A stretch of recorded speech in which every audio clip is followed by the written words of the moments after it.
Graça e paz, meus amados irmãos, todos os amados que estão aqui presentes na igreja, os nossos amados irmãos que nos acompanham pela internet, que o Senhor possa nos ungir com seu Espírito, para que entendamos a sua palavra que será estudada nesta noite. Nós estamos numa sequência de estudos proféticos examinando o livro de Daniel. No último domingo, nós examinamos o capítulo 5 do livro de Daniel. Esse capítulo falava sobre a derrocada, a queda do Império Babilônico, sob o comando do rei Belsazar, filho do grande rei Nabucodonosor, por insuflar a ira de Deus, quando ele resolveu profanar os vasos sagrados que haviam sido tirados do templo do Senhor, lá em Jerusalém, quando Babilônia trouxe cativo o povo de Jerusalém. No capítulo 6, nós não iremos estudá-lo, mas eu vou disponibilizar, não vamos transmitir o estudo aqui pela internet, mas estarei disponibilizando o estudo em PDF nos grupos de WhatsApp. Se alguém quiser, por favor, me solicita também, que eu envio. Os irmãos também aqui estão para disponibilizar, quem precisar. Hoje nós vamos estudar o capítulo 7. O capítulo 6 é quando Daniel é lançado na cova dos leões, né? É um estudo muito interessante também. Mas nós vamos tratar aqui, como a proposta era trazer os temas proféticos de maior relevância, então vamos trazer hoje o estudo do capítulo 7 do livro de Daniel. O nosso tema de hoje é Impérios Bestiais até o fim. Vamos falar de 4 impérios que estão representados aqui por bestas, feras, né? Uma visão profética, uma que vem através do sonho de Daniel. Pois bem, vamos então à nossa introdução. Após os 6 primeiros capítulos do livro do profeta Daniel, onde os servos de Deus em Babilônia revelaram ao mundo o poder do Deus de Israel, agora chegou a vez do Senhor de todas as coisas falar ao seu povo por meio do seu servo Daniel, né? Revelando o futuro do mundo. Daniel foi o escolhido para receber as revelações do Altíssimo. Através de sonhos e visões, os símbolos proféticos foram apresentados a ele. Por exemplo, vamos aqui, logo no versículo 1, nos diz assim: no primeiro ano de Belsazar, rei de Babilônia, descendente do trono, filho de Nabucodonosor, no primeiro ano. Veja que esta visão, ela antecede o capítulo 5 de Daniel. Não é? Porque no capítulo 5 de Daniel, Belsazar está perdendo o reino e sendo executado, morrendo.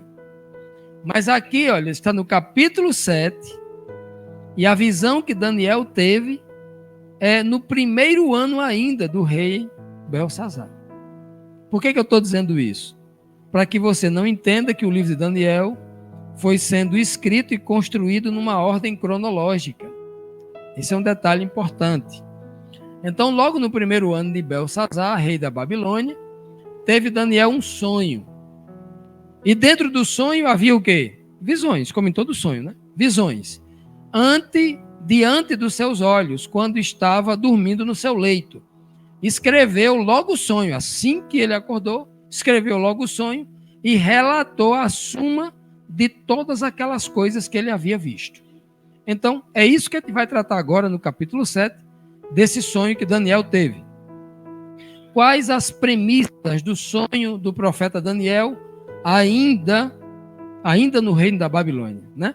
Porque no capítulo 5 nós vimos que o reino Medo-Persa sumiu. No capítulo 6, quem é que está no comando? Dario, o rei persa, não é? O rei Medo, está lá. No capítulo 7, ele volta no tempo para falar do capítulo 5. Então, quais as premissas do sonho do profeta Daniel ainda no reino da Babilônia? falou Daniel e disse: eu estava olhando durante a minha visão da noite, ou seja, eu comecei a olhar dentro do sonho, ver dentro do meu sonho, eis que 4 ventos do céu agitavam o mar grande. 4 animais grandes, diferentes uns dos outros, subiam do mar. Que coisa, ó. Então, no início da visão de Daniel, ele via que ventos assanhava, não é? Ventos ali agitava. 4 ventos dos 4 cantos da terra agitava as águas do mar.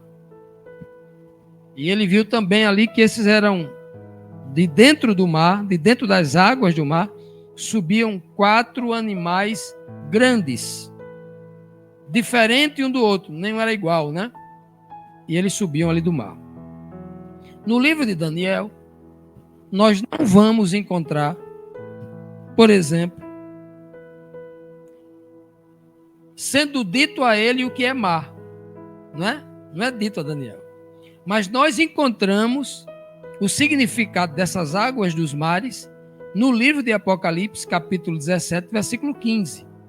Quando diz lá, as águas que viste, ou as águas do grande mar que viste, de onde a besta, outra besta fera subiu, são povos, multidões, nações e línguas. Então, na visão de Daniel, o princípio aqui simbólico é o mesmo. Daniel, aqui nós podemos ver aqui que Daniel viu subir dentre os povos, dentre as nações existentes da terra naquela época, né? A partir de Daniel, 4 grandes animais, né? Diferente um dos outros, subiam do mar, subia dentre os povos. O restante dos detalhes aqui da interpretação de cada ser, a gente vai ver aqui no decorrer aí da visão de Daniel. Dos 4 grandes animais que eles viu no sonho, como foi descrita a aparência do primeiro animal? Olha como é que ele descreve o primeiro animal. O primeiro era como leão e tinha asas de águia. Enquanto eu olhava, foram-lhe arrancadas as asas. Foi levantado da terra e posto em 2 pés, como homem, e lhe foi dada mente de homem.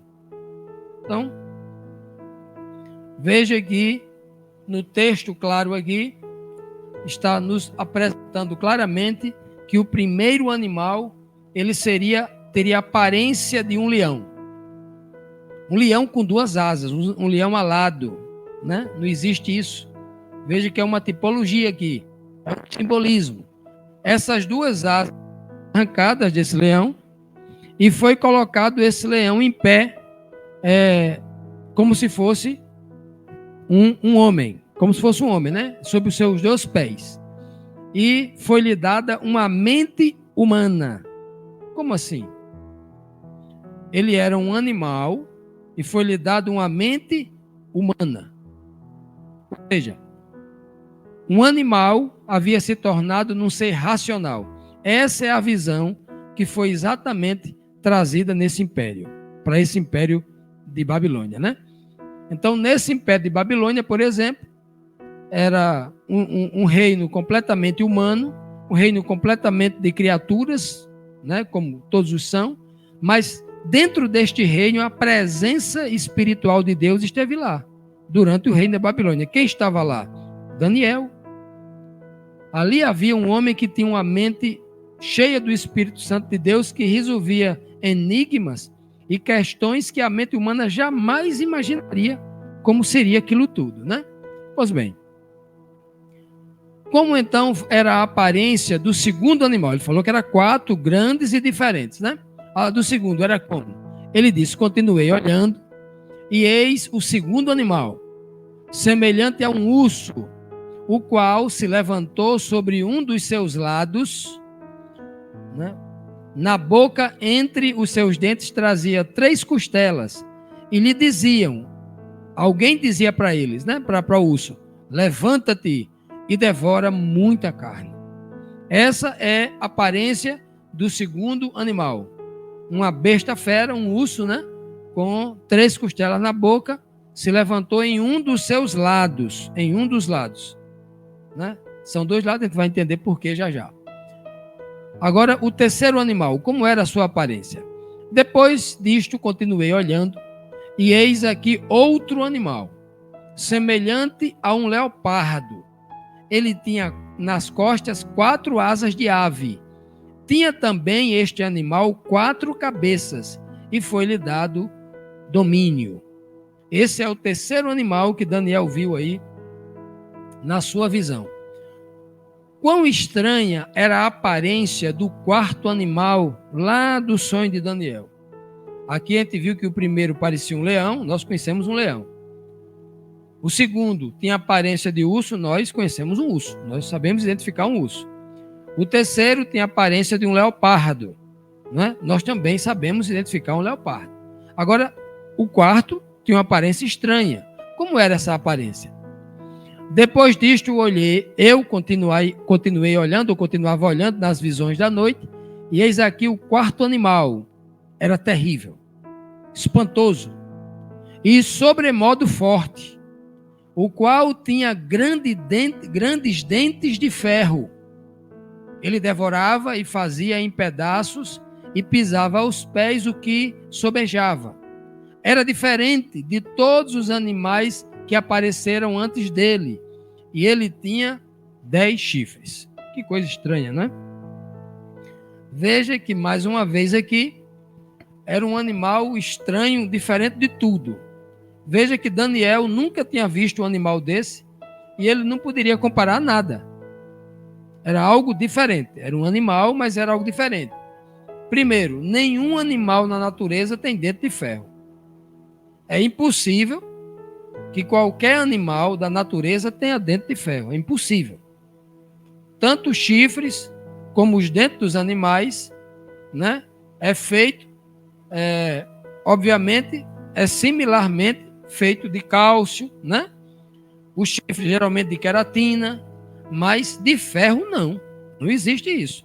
Então, essa mensagem para Daniel está falando exatamente que era como se esse animal, né, não fosse deste mundo. Ou este animal tinha aparência de criatura, mas era uma criatura tão diferente que parecia não ser deste mundo. Era algo muito diferente. Pois bem, vamos tentar entender o que Daniel vai nos apresentar, o que o Senhor vai revelar para Daniel e ele vai nos apresentar aqui. Ao observar os 10 chifres na cabeça do quarto animal, o terrível, né, que tinha dentes de ferro, o que é que Daniel vê ali na cabeça daquele animal? Agora a visão é no quarto animal. Estando eu a observar os chifres, eis que entre eles, entre os 10 chifres que o animal tinha, subiu outro chifre pequeno, diante do qual, dos primeiros, né? Diante do qual 3 dos primeiros chifres foram arrancados. E eis que neste chifre havia olhos como olhos de homem e uma boca como boca, né, de homem que falava insolência. Daniel, ao estar espantado olhando para aquele animal que ele não conhecia, que era terrível aquele animal, então Daniel percebeu que na cabeça dele, onde havia 10 chifres, subiu um chifre pequeno. E quando esse chifre pequeno subiu, ele arrancou 3. Eram 3 dos primeiros chifres. Os primeiros que subiram na cabeça do animal foram os primeiros que foram arrancados. Esses 3. E ele percebeu ainda que esse chifre era tão diferente que ele tinha olhos como olhos de homem e boca como boca de homem. Era algo impressionante o que Daniel estava vendo. E se nós pararmos por aqui, como é que nós iríamos adivinhar do que isso se trata? Que sonho estranho! Que coisa mais estranha que Daniel teve, né? Isso aqui são sonhos cheios de símbolos que o Senhor queria revelar para Daniel o futuro da humanidade a partir daquele momento. Até porque ele já tinha revelado algo parecido a Daniel no capítulo 2, na visão do capítulo 2. Enquanto Daniel estava chocado ali com aquele chifre pequeno, que visão o Senhor lhe deu ali? O que foi que ele viu ali em seguida? Daniel disse, continuei olhando. até que foram postos uns tronos. E o ancião de dias, uma referência aqui a Deus o Pai, né? Um ancião de dias se assentou naquele trono. Assim, todo um cenário de julgamento, um cenário de juízo. Um cenário de um pronunciamento real da parte do rei, de Deus, né? Sua veste do ancião de dias era branca como a neve e os seus cabelos da cabeça como brancos como a pura lã. O seu trono eram chamas de fogo. E suas rodas, as rodas do trono, eram fogo ardente. Um rio de fogo manava e saía de diante dele, do ancião de dias. Milhares de milhares o serviam. E miríades de miríades, milhões de milhões, estavam diante dele, e assentou-se o tribunal e se abriram os livros. Então, enquanto Daniel contemplava aquele chifre pequeno, abriu-se um parêntese do céu, né, para que Daniel tivesse uma outra visão, tirasse a atenção por um tempo daquele terrível animal, e ele agora tem uma visão. Ele vê que Deus, o Pai, se assenta num trono, né, vem, se assenta num trono. Ele olha para a roupa de Deus, olha para o trono de Deus, diante de Deus tem um rio, ele tem toda uma visão. É como se ele estivesse olhando para aquele animal terrível que ele estava assombrado. Aquele animal, é como se aquele animal tivesse o poder de destruir a terra e os santos. Mas antes disso, peraí, não. Esse animal é terrível, mas tem alguém que manda mais do que esse animal. Tem alguém que está no controle, tem alguém que governa sobre tudo. Então ele apresenta a Deus aí sentado aí num trono, né? Na figura tipológica de um ancião de dias, um ancião de idade, né? E aí mostrando toda aí a sua glória, mostrando que milhares de anjos o serviam e milhões de milhões, né, estavam ali diante deles. E todo mundo se assentou para começar um juízo. Era o tribunal de Deus que Daniel estava vendo. Esse tribunal, acima de tudo, estava ali para julgar tudo, mas sobretudo os animais, os reinos sobre a terra. O que aconteceu com o quarto animal e os outros 3 anteriores, após a visão do trono e a visão do juízo que Daniel acabou de ter? O que aconteceu? Então estive olhando por causa da voz das insolentes palavras que o chifre pequeno estava proferindo. Estive olhando e vi que o animal, que animal? O quarto animal foi morto. O seu corpo foi desfeito e entregue para ser queimado. Quanto aos outros animais, foi-lhe tirado o domínio.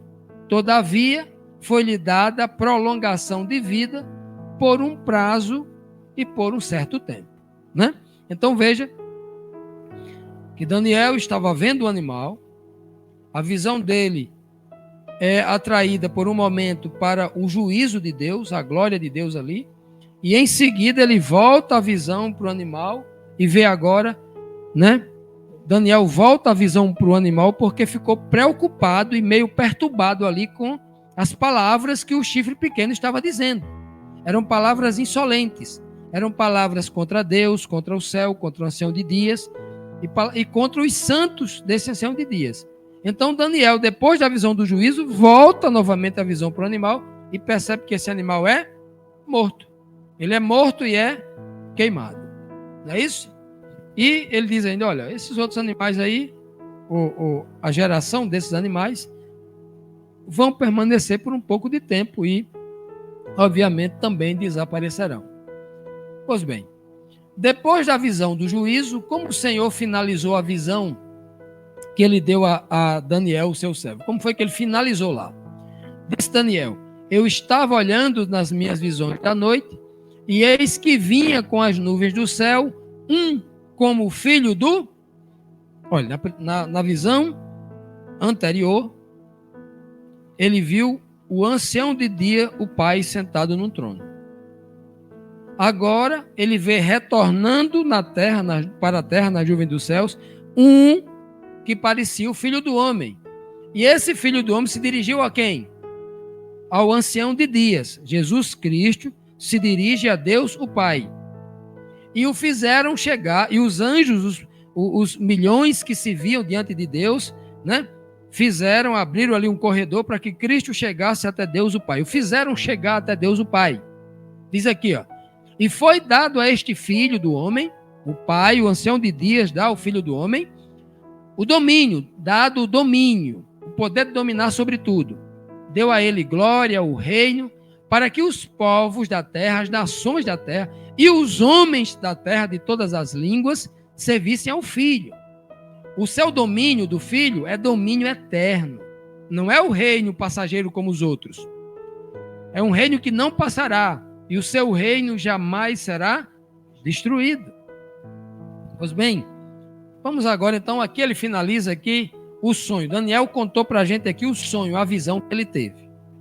Tudo que ele viu, tudo que ele ouviu no sonho, ele passou para a gente. Agora nós carecemos de uma interpretação, né? Vamos então agora para a interpretação. Ainda nas visões de seu sonho, o que Daniel pediu a um dos seres celestiais que estava perto dele, dando o sonho, né? Olha o que é que vai acontecer antes da interpretação. Quanto a mim, Daniel, o meu espírito ficou como? Alarmado, perturbado, né? Assim, preocupado dentro de mim. E as visões da minha cabeça me perturbaram. Cheguei-me a um dos que estavam perto, no sonho, né? E lhe pedi a verdade acerca de tudo isto. Assim, ele me disse e me fez saber a interpretação das coisas. Tudo no sonho. Vamos lá. Como Daniel começou a receber a interpretação das visões do sonho? Primeira pergunta. Segundo, diante do seu estado emocional, que consolo o Senhor dá ainda no sonho? Estes grandes animais, disse o Senhor a Daniel, né? Aquele que estava ali trazendo as palavras de Deus para ele. Estes grandes animais, que são quatro reis. Ou 4 reinos representados por esses reis, aqueles são os cabeças, né? Que se levantarão da terra. Mas os santos do Altíssimo receberão reino. E o possuirão para todo sempre, e de eternidade em eternidade. Perceba que a primeira coisa que Daniel escuta da interpretação é que aqueles 4 animais representavam 4 reis que dominavam sobre 4 reinos. É a primeira coisa que ele vai entender, que cada animal daquele representa reinos imperiais, reinos que dominaram o mundo todo. Não era um rei como havia um rei no Egito, havia um rei na Síria, havia um rei lá em Gaza, nos filisteus, havia um rei lá para os midianitas, havia um rei em Israel. Não, era um rei que dominava naquela região toda. Ou seja, o mundo inteiro, ele era soberano sobre o planeta todo, né? Então, esses 4 animais representam 4 impérios, reinos que dominaram sobre a terra toda, né? Que desejo o Senhor colocou no coração de Daniel, no sonho, por ser esse o ponto mais agudo das visões que Daniel teve. Qual foi o desejo? Então Daniel disse: eu tive o desejo de conhecer a verdade a respeito do 4º animal, que era diferente de todos os outros animais, muito terrível, cujos dentes eram de ferro e as suas unhas de bronze, que devorava, fazia em pedaços e pisava aos pés o que sobrava. E também a respeito dos 10 chifres que tinha na cabeça e do outro chifre que subiu depois, o pequeno, e diante do qual caíram 3, isto é, daquele que tinha olhos e uma boca que falava grandes coisas, e cujo parecer era mais robusto, o chifre, né? Tinha um parecer mais robusto do que os outros chifres, seus companheiros. Então Daniel, no sonho, ele sentiu o desejo de querer saber especificamente sobre o 4º animal. Por que o 4º? E aquilo que o diferenciava. Porque Daniel já tinha visto essa visão no capítulo 2. Lembra do capítulo 2, da visão da estátua que ele teve? Cabeça de ouro, peito de prata, ventre de bronze e as pernas de ferro, lembra? E os 10 dedos. Ele está tendo aqui a mesma visão. Só que agora o Senhor vai lhe dar vai lhe acrescentar nova luz. Vai lhe trazer mais informação. E nós aprendemos lá na visão do capítulo 2, que o Senhor diz claramente que a cabeça de ouro era quem? Babilônia. Estudamos isso aqui já. O peito de prata era o reino que iria derrubar a Babilônia, os medos e os persas, né? Aqui, o reino de Babilônia, que é o primeiro, a cabeça de ouro, nós vimos que ele é o quê? Um leão com 2 asas. E aqui na Bíblia, nós temos exatamente 2 reis, né? O pai e o filho, Nabucodonosor e Belsazar. Não é isso que a gente vê aqui no capítulo, em todo o livro de Daniel? É citado esses 2 reis, Nabucodonosor e o seu filho, o herdeiro Belsazar. Não é isso que a gente lê? Pois bem. Babilônia, por exemplo, ela estava cheia de leões alados. Em toda a Babilônia, nas entradas, haviam leões de ouro, leões com asas. Até hoje, as nações de Babilônia antigas é representada por leões alados. E é por isso que o primeiro animal aqui é um leão com 2 asas, representando a mesma cabeça de ouro lá. Então, Daniel já sabia, né? E o texto vai dizer que são 4 reis. Os 4 animais são 4 reis de reinos, né? Pois bem. O segundo animal, ele sobe como? Sobe de um dos lados, com 3 costelas na boca. Era um urso. E aí, o reino Medo-Persa, Medo e Persa, 2 lados. Quem é que subiu? O rei Medo. Não é ele? Não é um? Ou tem 2 reis, Medo-Persa? Só tem um. Em um dos lados, sobe. Quando a Medo-Persa sobe, ele já havia conquistado ali, a Babilônia era o terceiro reino que ele conquistava, né? Ele havia conquistado o Egito, a Lídia e agora Babilônia, as 3 costelas na boca. Então, o segundo animal, ele representa o reino da Média e Pérsia junto, ok? O terceiro animal, nós já vimos, né? Na verdade, o segundo animal representa o peito de prata lá, né? E o terceiro animal, que é o leopardo com 4 cabeças, 4 asas, lembra disso? Pois bem, esse animal é o reino da Grécia, que vem e domina e toma o império dos medos e dos persas, né? Nos dias do rei Ciro, do rei Dario. O Alexandre o Grande persegue até a morte dele, né? Pois bem, então o reino grego sobe logo após o reino dos medos e dos persas. Por que esse animal tem 4 cabeças? Porque o reino da Grécia, sob o comando de Alexandre o Grande, ele dura pouco tempo. Alexandre o Grande assume aos 12 anos, aos 33 ele morre, né? E em seu lugar, 4 generais dividem, 4 cabeças de animal, dividem o seu reino, né? Seleuco, Ptolomeu, Cassandro e Lisímaco. São os 4 generais de Alexandre o Grande, que o Império Grego é dividido. A gente também já citou isso aqui, ok? E as 4 asas é que a velocidade com que esse animal iria conquistar o mundo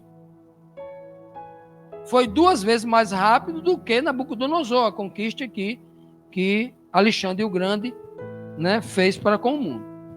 E esse é o terceiro reino, simbolizado pelo bronze.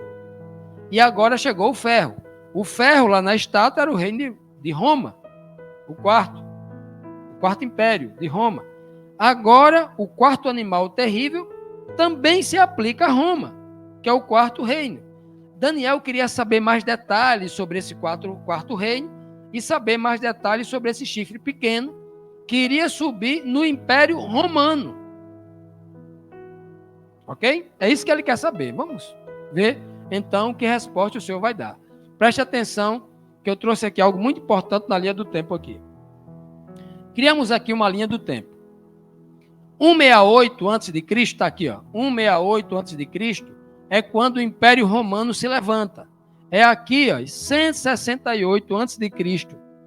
vira a Terra. o Império Romano sobe, ele conquista os gregos, né? E 476 anos depois de Cristo, 476 mais 168 vai dar quanto, né? 576, 636 com mais 30 com mais 8, isso vai dar aqui 530 e quantos anos aí, hein? 644 anos, não é isso? Pois bem. Daqui até aqui foi o Império Romano normal, um César dominando o imperador até aqui. Aqui Roma se dividiu. Se dividiu em 10 reinos.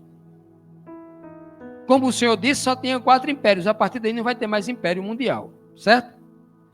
Então, daqui até aqui, quem vai continuar aparecendo no lugar desse animal é a ponta pequena que tem olho e boca. O animal, ele continua e ele só é morto aqui. O animal, o quarto, não foi morto? Não disse que foi morto o quarto animal? Não disse aqui no texto? O quarto animal foi morto. Então, de 168 até o ano 476 é o Império Romano, com o César, com o imperador, dominando tudo.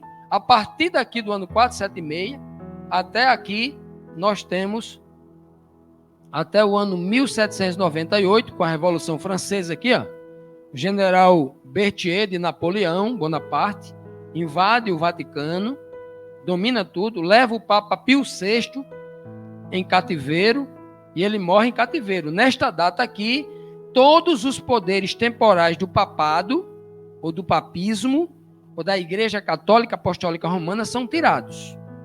Ok? São tirados. Então, esta ponta pequena que tem olho e boca, que sobe ainda dentro do governo romano, olha, isso aqui é o governo. Aqui é o império, é o governo político aqui, olha.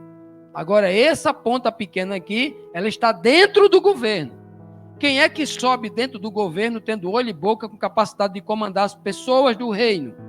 O papado. O papado sobe com status de rei, com status, né? Até os reis temiam, porque era ele quem coroava o rei, era ele quem amaldiçoava o rei, se amaldiçoasse, acabou. Era ele quem dizia, a filha do rei tal tem que casar com a filha do outro reino tal, era ele quem tentava, quem coordenava tudo isso. Poder incrível. Por que ele tinha esse poder? Por que ele tinha a boca? Porque, tendo o conhecimento bíblico, embora de uma maneira usada para dominar as pessoas, ele tinha o poder de amaldiçoar um rei ou qualquer outra pessoa do reino e acabou a vida daquela pessoa. Ele tinha o poder de abençoar e favorecer alguém. E ele falava arrogâncias demais, o papado, na Idade Média, porque ele chegou a dizer, por exemplo, assim, a ponta pequena chegou a dizer o seguinte: se o Papa disser que uma doutrina é certa ou verdadeira, mesmo ela não estando na Bíblia, até Deus tem que aceitar. Então veja que ele chegou num ponto de falar uma insolência tão grande, de que agora Deus estava submisso a um homem. Um homem tinha mais autoridade do que ele, porque se ele inventar uma doutrina, até Deus tem que dizer, tá certo, meu filho, é mentira, mas eu vou aceitar. Era mais ou menos isso. Chegou a esse nível, é por isso que ele tinha uma boca e tinha 2 olhos, era um chifre que tinha visão. A visão de conseguir enxergar a dominação do ser humano, que os Césares, que os grandes imperadores não tinham. Só para vocês terem uma ideia, a minha filha tem 8 anos. Ela tem muito mais conhecimento útil e prático da vida, de conhecimento científico, do que o César de antigamente tinha. Um César. O conhecimento que ela tem hoje, o César não tinha. Só para vocês terem uma ideia de como o religioso que tinha um conhecimento da Bíblia, que tinha o poder de usá-lo para o bem, ele usou o quê? Para a dominação. Para dominar as pessoas, e dominando a pessoa, ele domina quem? O rei. Porque todo líder, ele depende da opinião popular. É assim ou não é? Pois bem, esse aqui é o quarto animal. Agora eu vou revelar uma coisa importante para vocês, que muita gente atropela aí, tropeça nessa questão, parece que não percebeu um detalhe. Veja aqui. Aqui nós temos a besta do Apocalipse 13, que a gente também já estudou sobre ela aqui. Não já estudou? Capítulo 13. Então veja que este animal e este animal, eles têm em comum o mesmo reino da Roma. Uma Roma imperial, uma Roma medieval e uma Roma moderna. Ok? O primeiro é uma Roma imperial, uma Roma papal, e aqui uma Roma moderna. A figura da Roma está localizada geograficamente na Roma e etc, etc. Entendido isso aí? Em 1798, o Papa Pio XI é levado em cativeiro e morto. A igreja só retoma os seus poderes de uma forma diferente só em 1929. Ou seja, se não me falha a memória aqui, 131 anos, é isso? 131 anos depois é que a Igreja Católica ressurge agora, século passado, 1929, ressurge com poder. Tem muita gente viva ainda que nasceu nessa época ainda, não tem? Não tem gente com 100 anos aí? Então todo mundo nasceu antes disso aqui, ó. Preste atenção. Aqui é um período de vacância. Entre esse período aqui, há 131 anos, é um período onde a igreja ficou em silêncio. Papado praticamente desapareceu. Mas quando ele ressurge nessa data aqui, ele já ressurge como agora. Esse animal tem quantas cabeças aqui? Tem quantas? Só tem uma. Agora, o segundo animal aqui, a do Apocalipse 13, tem quantas cabeças? 7 cabeças. É outro animal, porque não tem uma visão na Bíblia, nem Daniel, nem Apocalipse, dizendo: eu vi que o animal recebeu 6 cabeças. Não tem isso. Está falando agora de outro animal, mantendo a mesma essência do reino, mantendo a mesma imagem de onde ele nasceu. Entendido aí? É outro animal, presta atenção. Este animal aqui agora tem 7 cabeças. Por quê? Porque a partir dessa data aqui, e só a partir desta data aqui,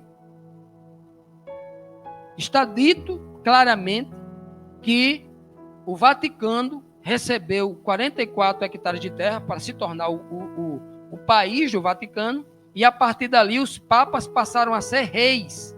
Eles passaram agora a receber uma coroa na cabeça e passaram também a ter um trono e ser coroados e entronizados.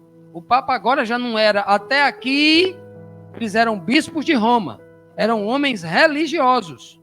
Mas a partir daqui, eles passaram a ser reis também, governantes. Eles passaram a acumular 2 funções. Ele governa a igreja religiosamente e governa também o Estado que é deles. Entendido isso aí? Ficou entendido? Por que eu estou dizendo isso? Porque aqui no Apocalipse 13, vocês vão encontrar um texto que diz: e ele perseguirá os santos por um tempo, 2 tempos, metade de um tempo, 42 meses. Tem isso lá? A gente volta para esse animal aqui e diz que é de 538 até aqui. Se o texto está falando desse animal aqui, ó, e não desse. E agora? O texto está dizendo que a perseguição dos santos dos últimos dias do capítulo 13 está dizendo que é 1260 anos ou está falando em tempos literais? Essa é uma questão muito importante para quem examina a Escritura prestar atenção no texto. Essa é uma questão que tem passado batido em estudantes, né, em pessoas estudantes que são assim, muito interessadas na Escritura, mas que têm passado despercebido esse detalhe. Entendido? Vamos continuar.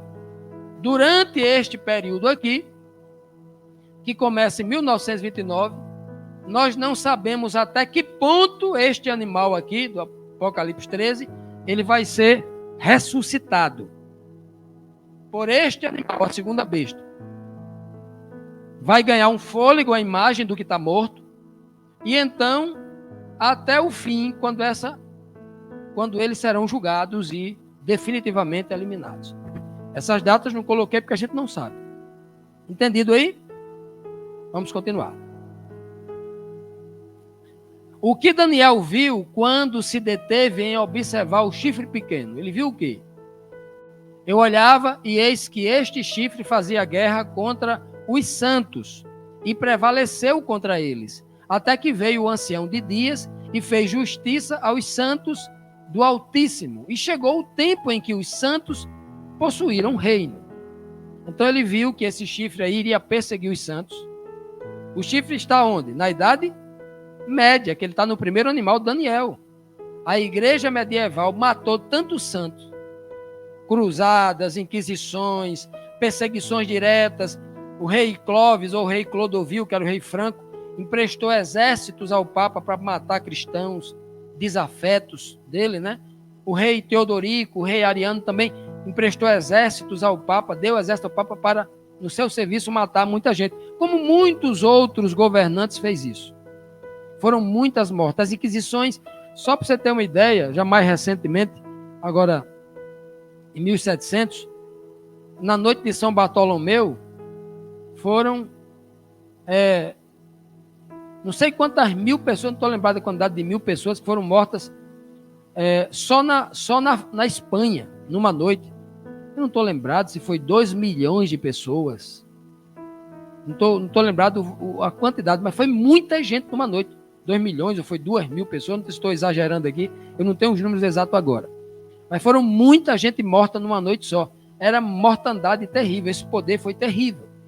Foi grande perseguidor dos santos, né? Ok? Então, esse chifre pequeno aí, ele foi terrível, porque além de afrontar a doutrina de Deus, afrontar o próprio Deus no céu, ele também atacou o povo de Deus na terra e matou muita gente. Que interpretação sobre o quarto animal foi dada a Daniel? O que ele vai dizer agora aqui? Ó? Disse assim: o quarto animal será o quarto reino. Quando ele está ouvindo lá, no sonho ele diz o quê?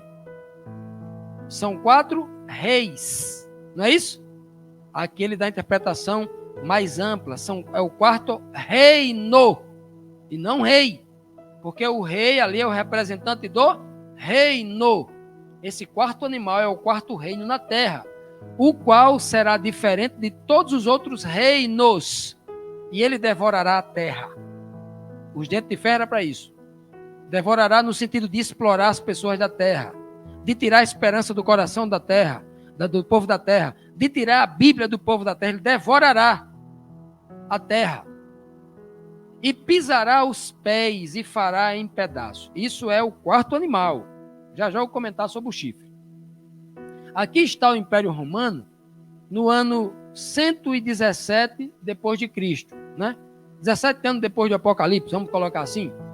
E aí nós temos essa parte em vermelho, é aonde, até porque a parte azul no centro aqui é o mar Mediterrâneo, né? Aqui é o mar Mediterrâneo, essa parte em vermelho aqui é a questão do domínio do Império Romano, que, se a gente for olhar, é quase o dobro do Império Grego, em termos de áreas, né? Ele avançou muito, ele dominou realmente geral ali. Essa é a dimensão da conquista do Império Romano, no 2º século. Que foi dito a Daniel sobre a ponta pequena e os 10 chifres do quarto reino. É o que foi dito a Daniel. Daniel já escutou sobre o quarto animal. Agora vai falar sobre o chifre que está na cabeça desse animal, né?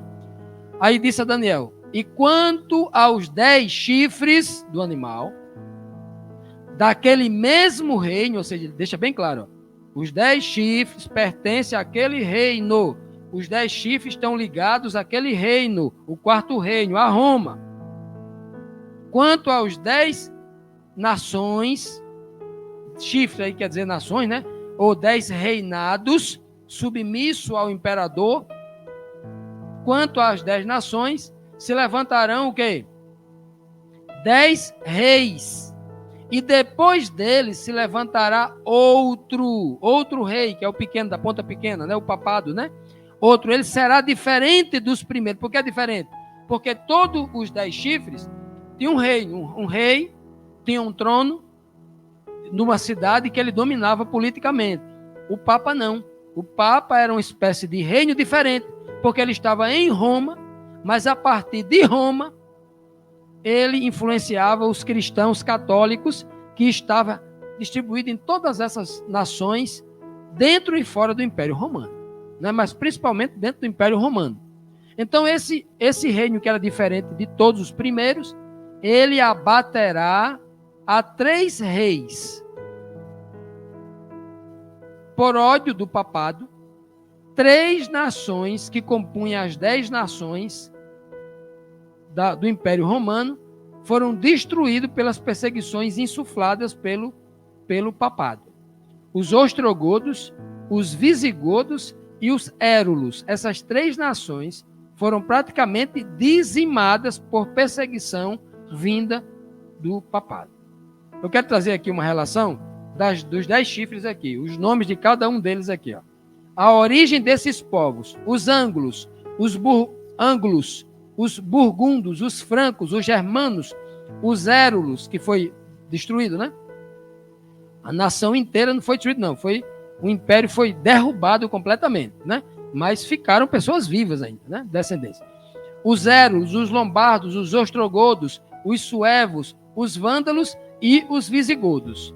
Então, os que foram perseguidos e quase dizimados pelo Papa foram os ostrogodos, o número 7, o 10º, os visigodos, e o 5, os érulos. Essas foram as 3 nações que foram, esses povos que foram destruídos. E quem são eles? Onde estão hoje lá na Europa? Os ângulos. Viram falar de anglo-saxões? São os ingleses. Os burgundos estão na Suíça. Os francos são os franceses. Os germanos, os alemães. Os érulos estavam no sul, na parte de cima, na parte de baixo da Itália, o sul da Itália, ali mais perto da Sicília, né? Aquela região ali perto do mar Mediterrâneo. Os lombardos, que não foram destruídos, esse apoiava o Papa, estava ali na parte norte, a parte de cima. Os ostrogodos, os austríacos, estavam na Áustria, né? Os suevos, que são os portugueses. Os vândalos, que são o sul da Espanha. E os visigodos, que estão o norte da Espanha. Então, esses foram os desafetos do Papa aí, que queriam se separar, sair da dominação do Vaticano não, né? De Roma papal, porque o Vaticano vai surgir em 1929. Que intentará a ponta pequena contra Deus e o seu povo santo. O que é que ele ia intentar? Essa ponta pequena iria fazer o seguinte, ou seja, o papado. Ele proferirá palavras contra o Altíssimo, palavras contra Deus. Como é que ele poderia proferir palavras contra Deus? Quando o bispo recebe o nome de Papa. Papa quer dizer Santo Pai, ou Pai dos Pais, ou Papai, um pai acima do pai. Já imaginou?